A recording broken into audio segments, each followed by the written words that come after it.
저는 여러분과 함께 시편 16편을 통하여서 절망 속에서 희망을 노래하라 라는 제목으로 하나님 말씀 증거하기를 원합니다. 우리가 인생을 살아가다 보면 위기의 상황을 겪게 됩니다. 건강의 문제, 재물의 문제, 관계의 문제, 집안의 문제, 자녀의 문제, 누구도 알아주지 않는 그 아픔과 외로움의 눈물, 그리고 고통과 불면의 밤, 이런 달갑지 않은 상황들이 예수를 믿는 사람들에게도 찾아온다는 겁니다. 오늘 우리가 읽은 본문의 다윗도 그렇게 상황이 좋아 보이지가 않습니다. 그런데 상황만 놓고 보면 다윗만큼 절망적인 인생이 어디 있겠습니까? 그러나 다윗은 한결같이 언제나 기쁨으로 하나님을 찬양합니다. 수많은 기쁨과 찬송의 시를 우리는 시편을 통해서 많이 보고 있습니다. 어떻게 다윗은 그렇게 그 어려운 가운데서 하나님을 찬양하고 하나님을 노래했을까요?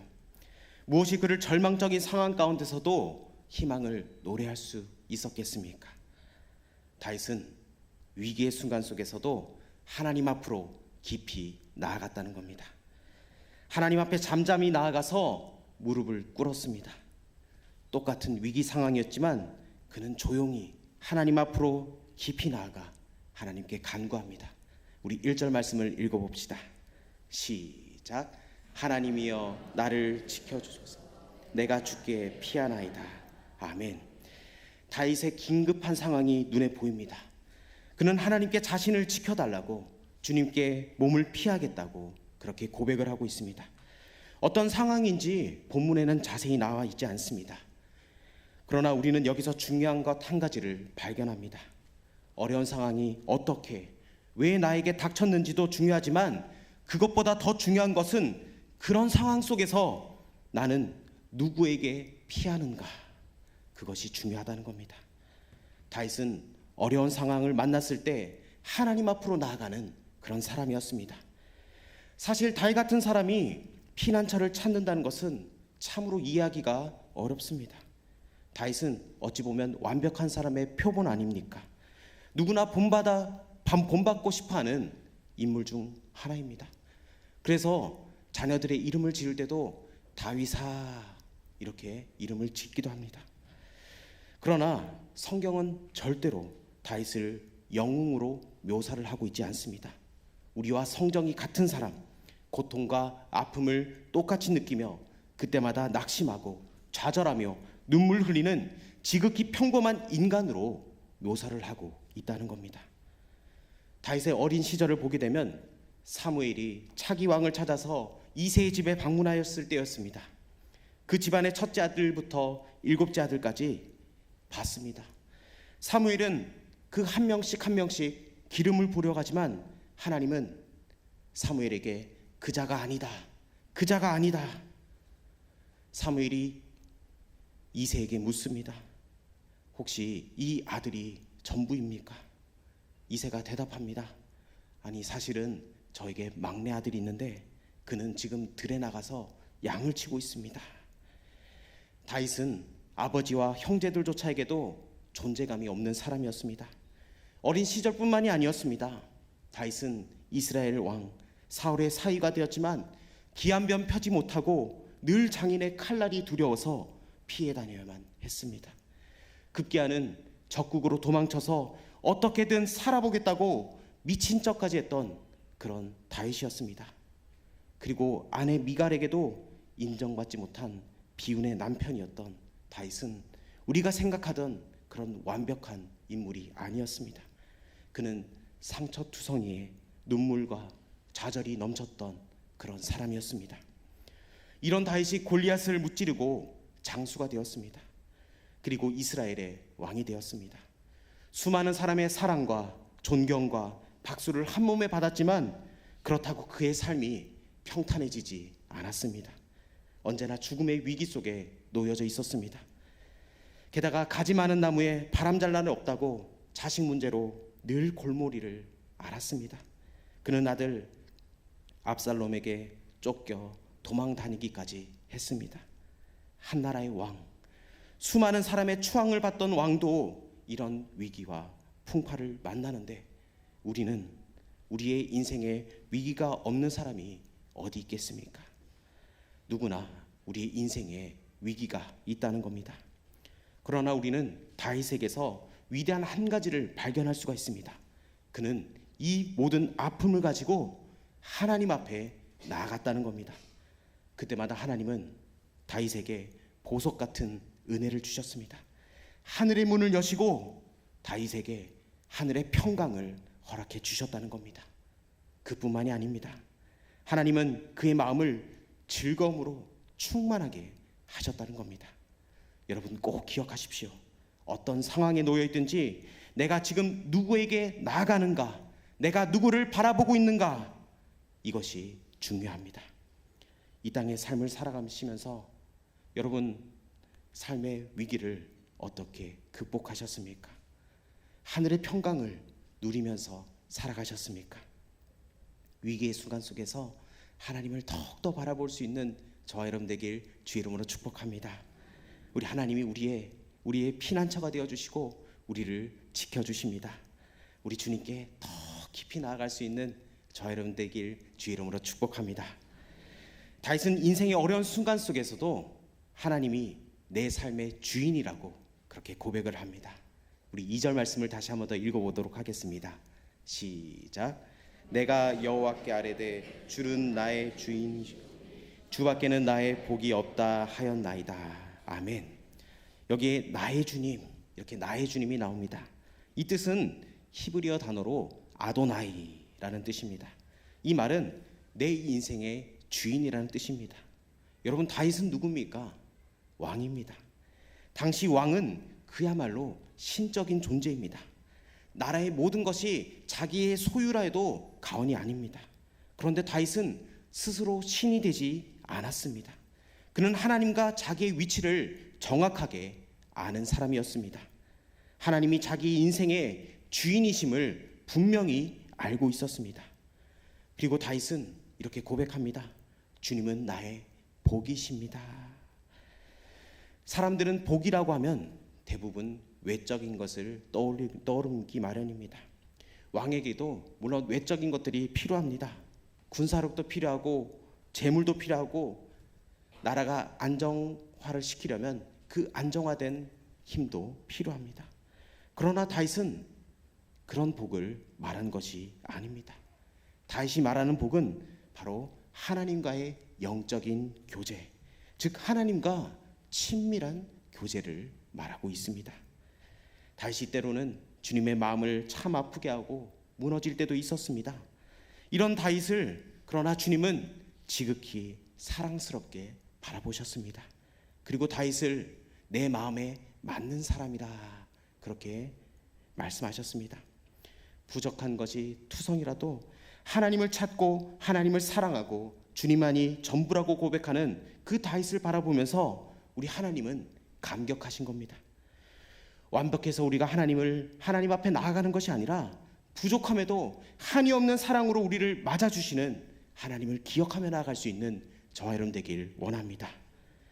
여러분 하나님께서 나에게 가장 좋은 것을 주시겠다고 말씀하시면 여러분은 무엇을 구하시겠습니까? 다윗처럼 주님, 저는 주님 한 분이면 충분합니다. 주님 한 분만으로 저는 만족합니다. 주님은 나의 복이십니다. 그런 진심 어린 고백을 할 수 있는 저와 여러분 되길 주의 이름으로 축복합니다. 우리가 좋아하는 찬송가 94장 1절에 주 예수보다 더 귀한 것 없네. 이 찬양 가사 1절에 이렇게 나와 있습니다. 주 예수보다 더 귀한 것은 없네. 이 세상 부귀와 바꿀 수 없네. 영 죽을 내 대신 돌아가신 그 놀라운 사랑 잊지 못해. 세상 즐거움 다 버리고 세상 자랑 다 버렸네. 주 예수보다 더 귀한 것은 없네. 예수밖에는 없네. 아멘. 이것이 우리의 진정한 신앙 고백이 되기를 원합니다. 여러분 지금 전에 없는 인생의 위기가 여러분 가운데 찾아오셨습니까? 죽음의 위기가 나를 짓누르고 있습니까? 더 이상 살 소망이 없으십니까? 여러분 잠잠히 하나님께 고백하시길 바랍니다. 하나님은 내 삶의 주인이시라는 것을, 하나님을 삶의 주인으로 섬기지 않으면 우리는 무엇인가 다른 것을 찾기 마련입니다. 우리 4절 말씀을 다시 한번 더 읽어보도록 하겠습니다. 시작. 다른 신에게 예물을 드리는 자는 괴로움이 더할 것이라. 나는 그들이 드리는 피의 전제를 드리지 아니하며 내 입술로 그 이름도 부르지 아니하리로다. 아멘. 왜 다른 신에게 예물을 드립니까? 왜 다른 신에게 예물을 드립니까? 좀 더 복을 받기 위해서입니다. 내가 원하는 행복을 추구하기 위해서 신을 만들어 간다는 겁니다. 누가 그런 일을 합니까? 내가 삶의 주인인 사람들이 그런 행동을 한다는 겁니다. 내 행복은 내가 추구해야 한다고 아등바등 하는 겁니다. 그러나 다윗은 달랐습니다. 5절에 고백하기를 여호와는 나의 산업과 나의 잔의 소득이시니 나의 분깃을 지키시나이다. 여러분, 다윗은 하나님이 내 산업과 소득이라고 그렇게 고백을 하고 있습니다. 여러분, 똑같이 교회를 다녀도 진짜 신앙인은 다릅니다. 이렇게 내가 지금까지 은혜로 살아온 것이 여러분 하나님이 하셨다는 것을 여러분 믿으십니까? 지금까지 우리 교회를 이끌어오고 내 자신이 이렇게 지금까지 살아온 것, 모든 것이 하나님의 은혜였다고 여러분 진정 고백하십니까? 내가 드러나고 내 의가 드러나고 그러지 않습니까? 여러분, 우리가 명심해야 됩니다. 주의 전에 와서는 절대 겸손해야 한다는 겁니다. 교회는 하나님의 말씀만이 살아있어야 됩니다. 그 어떤 인간의 소리도 나서는 안 됩니다. 교회에서 하나 돼야 됩니다. 서로 축복하고 서로 복 내려주고 서로를 챙겨주고, 그것이 우리 주님이 원하시는 모습 아니겠습니까? 그런데 우리는 조금만 내가 뭐 가지고 있으면은 그것을 자랑하기에 너무나 급급합니다. 여러분, 그런데 하나님이 그것을 우리에게 원하시는 게 아닙니다. 여러분, 우리 신앙생활 할 만큼 했잖아요. 오래 했잖아요. 그러면은 신앙의 연수대로 내 신앙의 겸손함이 비례가 돼야 됩니다. 그런데 내가 예수 오래 믿었다고, 내가 뭐 좀 안다고 교회에서 떵떵거리고, 여러분 그거 하나님 절대 기뻐하지 않습니다. 혹시나 여러분 가운데 교회에서 뽐내고 싶고 내 의가 드러난다면 오늘 회개하고 예수님 만나고 돌아가시길 바랍니다. 진정한 기쁨은 하나님으로 만족하는 겁니다. 하나님께서 주신 기쁨을 누리며 내 삶의 주인은 하나님이시다, 그 고백을 할 수 있는 저 여러분 되길 원합니다. 종교인들은 교회를 다니면서 하나님을 통해서 내가 무엇을 얻을까, 거기에만 관심을 가지고 있습니다. 하나님 그 자체가 아니라 다른 것을 얻으려고 그렇게 살아간다는 겁니다. 행복을 쫓기 위해서 하나님의 말씀을 따릅니다. 이런 사람들에게는 하나님은 우리의 창조자, 구원자가 아니라 내 행복을 만족시켜줘야 할 신에 불과하다는 겁니다. 여러분, 더 이상 신앙을 이용하여서 내 욕심과 야망을 채우지 않기를 바랍니다. 여러분, 종교인 되지 마시고 신앙인 되시길 주의 이름으로 축복합니다. 인생의 무거운 짐을 져야 할 때, 때때로 도저히 그 짐의 무게가 견딜 수가 없을 때 잠잠히 하나님 앞에 나아가 고백할 수 있는 저 여러분 되기를 원합니다. 8절에 다윗은 고백합니다. 내가 여호와를 항상 내 앞에 모시며 그가 나의 오른쪽에 계심으로 내가 흔들리지 아니하리로다. 아멘. 다윗은 자기가 원하는 삶을 살기 위해서 하나님을 모신 것이 아닙니다. 여호와를 내 앞에 모시겠다는 말은 여호와 하나님께서 그 마음 가운데 항상 임재하여 계신다는 말입니다. 하나님을 앞에 모시고 다윗이 항상 그 뒤를 따라갔다는 말입니다. 다윗이 전쟁을 치러야 할 때마다 했던 기도가 있습니다. 다윗은 늘 하나님께 물어봅니다. 하나님, 지금 제가 나아가도 되겠습니까? 하나님이 가라 하면 그는 전쟁으로 달려갔습니다. 하나님이 아니다, 멈춰서라, 이렇게 하면 다윗은 즉각 멈췄다는 겁니다. 즉 다윗은 하나님의 뜻을 가장 소중하게 여겼다는 겁니다. 다윗은 하나님을 전적으로 신뢰하고 주님께 자신의 생사를 맡긴 사람입니다. 그런데 다윗도 하나님이 보이지 않는 것처럼 여기고 그렇게 살아왔던 시절들이 분명히 있었습니다. 그런데 다윗은 그때 깨닫고 나서 회개의 눈물을 흘립니다. 그리고 깨닫습니다. 자신이 죄를 지을 때 하나님이 보이지 않는 것 같았지만 사실은 그게 아니었다는 사실입니다. 그 상황조차라도 하나님은 여전히 다윗을 지켜주시고 다윗의 손을 붙들어 주셨다는 것을 깨닫게 되었습니다. 그리고 이렇게 고백합니다. 주님이 내 곁에 계심으로 내가 더 이상 흔들리지 않습니다. 여러분, 이 말이 얼마나 위안이 되지 않습니까? 하나님을 늘 앞에 모시고 살아가면 어떻게 범죄로 무너지겠습니까? 그러나 우리는 죄에 무너지고 주님이 도무지 보이지 않는다고, 주님이 나를 버린 것 같다고 얘기할 때가 많지 않습니까? 그러나 아니라는 겁니다. 내가 무너진 처참한 상황이지만 하나님이 곁에서 나를 지켜보고 계신다는 것을 여러분 늘 기억하시길 바랍니다. 주님께서 내 오른손을 붙들고 계십니다. 주님이 내 오른편에 여전히 계심으로 내가 흔들리지 않는다는 것을 여러분 기억하며 나가길 원합니다. 다윗은 무너지는 그 순간에도 하나님과 동행했습니다. 어떻게 그렇게 할 수 있었느냐? 우리 7절 말씀을 한번 읽어봅시다. 시작. 나를 훈계하신 여호와를 송축할지라 밤마다 내 양심이 나를 교훈하도다. 아멘. 요즘은 훈계라는 말을 싫어하는 시대입니다. 훈계를 듣기도 싫어하고 하는 것도 부담스러운 시대를 살아갑니다.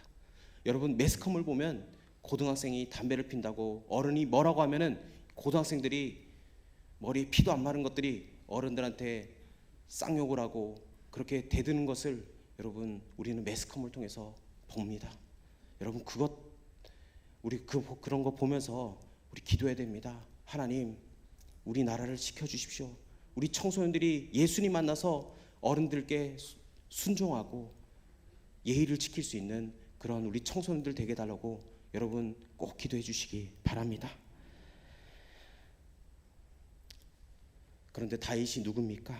다윗은 한 나라의 왕입니다. 왕이 훈계를 들을 사람입니까? 왕은 훈계하고 법을 제정하는 사람이지 않습니까? 그러나 다윗은 자신의 위치를 알았습니다. 하나님을 그 자리에 세우고 자기의 위치에서 하나님, 제게 말씀하여 주십시오. 제가 듣겠습니다. 이런 고백을 하였다는 겁니다. 매일 하나님과 동행할 수 있었던 비결은 다윗이 매일 말씀으로 살아냈기 때문입니다. 이처럼 말씀이 기준인 사람은 절대 흔들리지 않는다는 겁니다. 여러분, 말씀이 힘이 있다는 것을 여러분 느끼십니까? 체험하십니까? 말씀은 능력이 있습니다. 우리 하나님이 말씀으로 이 천지를 창조하지 않으셨습니까? 여러분, 말에는 권세가 있습니다. 여러분 항상 선포하십시오. 나는 하나님의 사람이라는 것을, 나는 전화교회 성도라는 것을 여러분 선포하십시오. 그리하여 여러분 교패를 집에만 붙이지 말고 여러분의 이마에 새긴다 생각을 하시고 여러분 우리 그렇게 살아갑시다. 그리스도인으로 살아갈 줄 믿습니다. 아멘을 더 크게 하셔야 될 것 같습니다. 여러분, 우리는 전화교회 성도입니다. 우리 옆 사람 한번 봅시다. 나는 전화교회 성도입니다. 한 번 더 인사하실 때 당신도 전화교회 성도입니다. 한 번 더 인사하실 때 우리 모두 전화교회 성도입니다. 예, 하나님의 성도는 하나님의 말씀에 귀를 기울이는 사람입니다. 여러분, 하나님의 말씀이 기준인 사람은 절대로 흔들리지 않는다는 것을 기억하며 살아가길 원합니다. 여러분, 막연한 신앙으로 주님, 저는 왜 주님과 함께 동행함을 느끼지 못합니까? 하나님, 도대체 어디에 계십니까? 그렇게 하는 사람들이 있습니다. 여러분, 그런데 우리가 그런 말을 들을 때 질문을 바꿔봐야 합니다. 어떻게 바꿔야 하냐면, 주님, 제가 얼마나 주님과 동행하고 있습니까? 하나님, 내가 얼마나 하나님 앞에 무릎 꿇고 기도하고 있습니까? 내가 얼마나 하나님의 말씀을 듣고 그 말씀을 살아내려고 발버둥치고 있습니까? 여러분, 우리가 그 질문을 해야 합니다. 하나님은 우리와 함께 하십니다. 할렐루야! 여러분, 하나님은 절대로 우리를 떠나지 않습니다. 말씀을 꼭 기억하시면서 묵상하시면서 나아가길 원합니다. 여러분, 말씀이 일상이 된 사람들, 하나님의 훈계로 자신의 영혼을 매일 새롭게 하는 사람들, 주님 앞으로 나아가는 사람들에게 하나님의 말씀은 흔들림 없이 세우는 반석이요 등불이라는 것을 꼭 기억하십시오. 하나님을 나의 인생의 주인으로 선포하며 하나님의 말씀에 귀를 기르며 살아가기를 원합니다. 그리할 때 우리의 고백은 하나님이 내 평생의 기쁨이 됨을 선포할 수가 있습니다. 하나님을 내 인생의 주인으로 모실 때, 하나님 앞에 잠잠히 나아가 하나님의 말씀과 동행할 때 주어지는 놀라운 하나님의 선물이라는 것을 여러분 꼭 기억하십시오. 이런 큰 축복, 참 기쁨을 누릴 수 있는 이유가 뭐냐? 오늘 다윗은 10절에 두 가지를 말하고 있습니다. 우리 10절을 우리 다시 한번 더 읽어보도록 하겠습니다. 시작. 이는 주께서 내 영혼을 수월해 버리지 아니하시며 주의 거룩한 자를 멸망시키지 않으실 것임이니이다. 아멘. 첫 번째가 주님이 우리를 지옥에서 건져내시고 영원한 생명을 주셨다고 말씀합니다. 다윗은 몇 번이고 죽음의 위기에 처했지만 주님은 그때마다 다윗을 건져주셨습니다. 하나님의 백성의 기쁨이 바로 여기에 있다는 겁니다. 우리의 인생의 수많은 고비 속에서도 하나님께서 우리를 지금까지 인도하여 주시고 우리를 건져주셨다는 것, 그것이 바로 놀라운 은혜라는 겁니다. 두 번째, 하나님은 거룩한 자를 멸망시키지 않는다는 겁니다. 여기에 주의 거룩한 자는 예수님을 말합니다. 예수님은 내 생명을 위해서 십자가를 지셨습니다. 거기에 끝이 아니라 부활하심으로 온 인류의 소망이 되었다는 겁니다. 나 같은 죄인을 위하여 영원한 천국을 예비하여 주시고 나를 살려주신 것, 이것이 큰 기쁨의 이유라는 겁니다. 다윗은 구약의 사람이었지만 하나님은 그의 눈을 열어서 메시아를 바라보게 하셨습니다. 그는 이 놀라운 사실을 바라보면서 감격하면서 찬송을 합니다. 11절에 뭐라고 말씀합니까? 주께서 생명의 길을 내게 보이시리니 주의 앞에는 충만한 기쁨이 있고 주의 오른쪽에는 영원한 즐거움이 있나이다. 아멘. 다윗은 주님께서 생명의 길을 보여주셨다고 말씀합니다. 이게 어떻게 위기의 상황에 처한 사람이 할 수 있는 고백이겠습니까? 그러나 다윗은 하나님을 피난처로 삼았기 때문에, 하나님께 몸을 피했기 때문에 이런 고백을 할 수 있었습니다. 하나님을 주인으로 삼은 다윗, 하나님 한 분만으로 만족을 누린 사람이 바로 다윗이라는 겁니다. 하나님을 나의 전부로 모시고 주님의 말씀으로 매일 동행하기를 원하는 모든 사람에게 이 영광스러운 축복이 주어짐을 믿고 절망 속에서 희망을 노래하며 나아갈 수 있는 저와 여러분 되길 원합니다. 다윗은 폭풍 가운데서도 평강을 누릴 줄 아는 그런 사람이었습니다. 평강을 넘어서 하늘의 즐거움, 넘치는 기쁨을 누렸던 사람이 바로 다윗이었습니다. 다윗은 하나님을 자신의 전부로, 자신의 주인으로 그렇게 모셨습니다. 위기의 순간에도, 죽음의 위협 속에서도 하나님의 뜻을 물으며 하나님의 말씀과 하나님과 동행했던 인물이 다윗입니다. 절망 속에서도 자신을 의지하기보다는 하나님을 바라보기에 애썼고 힘썼던, 하늘의 희망을 노래하던 자가 바로 다윗이었습니다. 하나님은 이런 다윗을 참 좋아하셨습니다. 무엇이든지 주고 싶었습니다. 하나님을 얻은 다윗은 주님께 속한 모든 것을 얻었습니다.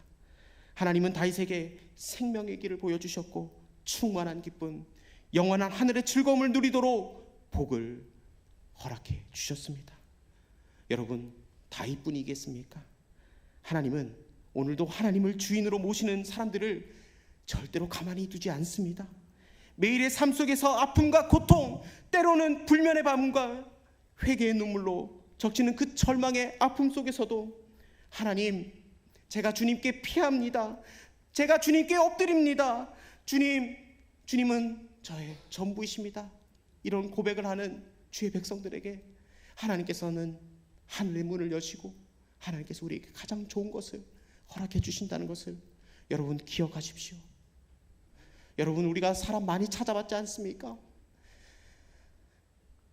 더 이상 사람 잡지도 말고 사람 찾지도 말고 우리 주님만 붙잡고 주님께만 내 아픔을 호소할 수 있는 저와 여러분 되길 원합니다. 우리가 주님 앞으로 나가면 하나님은 우리의 영혼 깊숙이 찾아와 주십니다. 주님은 보이지 않는 것 같은 순간에서도 내 곁에 계시면서 나에게 말씀합니다. 수고하고 무거운 짐진 자들아, 다 내게로 오라. 내가 너희를 쉬게 하리라.